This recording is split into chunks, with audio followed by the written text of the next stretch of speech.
Good morning. Ngasigi runes ki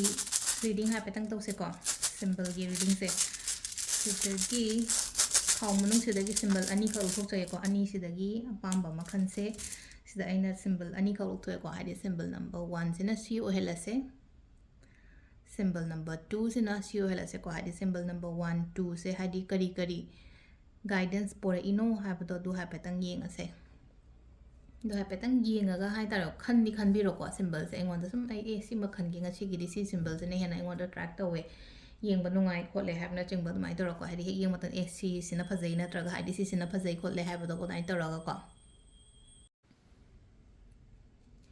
ahambagi ko gi symbol se ko ahambagi symbol se na symbolize tori se kai no ha matam da hadi lotion bagumba oi ko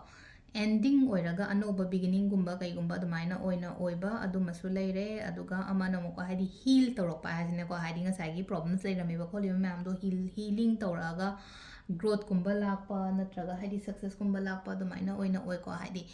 aido narame hana khalase natraga hadi nangai issues gumba leina khalase adudo hadi phagalakpa oina to oiba hadi healing overcoming oirakpa adumaina ni ko sida laise ko ahambagi symbol sigi meaning se aduga sigi symbol sigi meanings na amu kamai tawde hadi piba natraga lakpa adumaina oina ko aina su migi mateng tawba aduga mina su aigi damakta pibirakpa adumaina oina oibado haitara ko aduga aina keno ma chatpa matamda hadi mising phajana welcome gumba tawbiba khopiba adumba su oina oi ko ado yamna positive oiba sign ni ko x se ko hadi sida koina sigi symbol sigi sida ngasai hadi x hariba sigi keno se ko hadi ngasai iba symbol se ko hadi yamna positive oi aduduna kadang kogi relationship taga harsum hadi kitang romantic oiba khopa adumba su dum haijo haigale ko hadi kayumba koina relationship reading tawraga di runes ta ko